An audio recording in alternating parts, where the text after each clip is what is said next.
ఆపదామపహర్తారం దాతారం సర్వసంపదాం లోకాభిరామం శ్రీరామం భూయో భూయో నమామ్యహం. సుప్రభాతం ఛానల్ ప్రేక్షకులందరికీ నమస్కారం. మాసఫలం కార్యక్రమానికి స్వాగతం.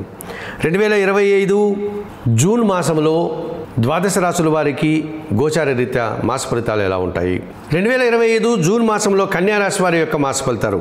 ఈ కన్యారాశి వారికి వ్యయాధిపతి అయినటువంటి సూర్య భగవానుడు జూన్ 15 తర్వాత దశమ భావంలో మిథున రాశిలోనికి ప్రవేశించే సంచారం కొనసాగించడం వల్ల అధికారులతో అభిప్రాయ భేదాలు తొలగిపోతాయి. అధికారుల సహకారంతో అభివృద్ధిని సాధిస్తారు. జన్మరాష్ట్రాధిపతి దశమాధిపతి అయినటువంటి బుధుడు ఈ నెలంతా దశమ భావంలో మిథున రాశిలో సంచారం కొనసాగించడం వల్ల వ్యాపార అభివృద్ధి బాగుంటుంది. ఆర్థికపరమైనటువంటి అభివృద్ధిని మీరు సాధించుకోగలుగుతారు. చతుర్థ సప్తమాధిపతి అయినటువంటి గురువు దశమ భావంలో మిథున రాశిలో సంచరించడం వల్ల 50% గురుబలంతో పని భారము శ్రమ అధికమైన తగిన ఫలితాన్ని అందుకోగలుగుతారు.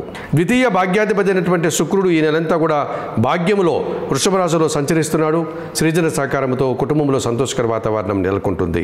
షష్టమ భావంలో కుంభరాశిలో రాహు సంచారం వల్ల విదేశీ వ్యవహారాలు బాగుంటాయి. ధైర్యంగా మీరు చేసే కార్యక్రమాలు విజయవంతమవుతాయి.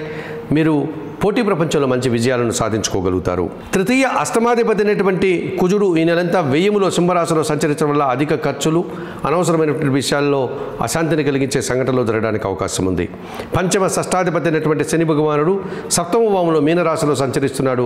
జీవిత భాగస్వామితో కానీ వ్యాపార భాగస్వాములతో కానీ మనస్పర్ధలు రావడానికి అవకాశం ఉంది. అలాగే వ్యయములో సింహరాశిలో కేతు సంచారం మీకు అధిక ఖర్చులను, అనవసరమైన విషయాల్లో ఆటంకాలను, ఇబ్బందిని కలిగించేటువంటి వాతావరణం కనిపిస్తుంది. వ్యయములో ఉన్నటువంటి కేతు సంచారం నుంచి బయటపడడానికి కన్యారాశి వారు నిత్య గణపతి ఆరాధన చేయండి. గణేశాష్టకం చదువుకోండి. సప్తమ శని దోషం నుంచి బయటపడడానికి ఈశ్వరునికి పాలాభిషేకం నిర్వర్తించండి. రావణాష్టకం చదువుకోండి.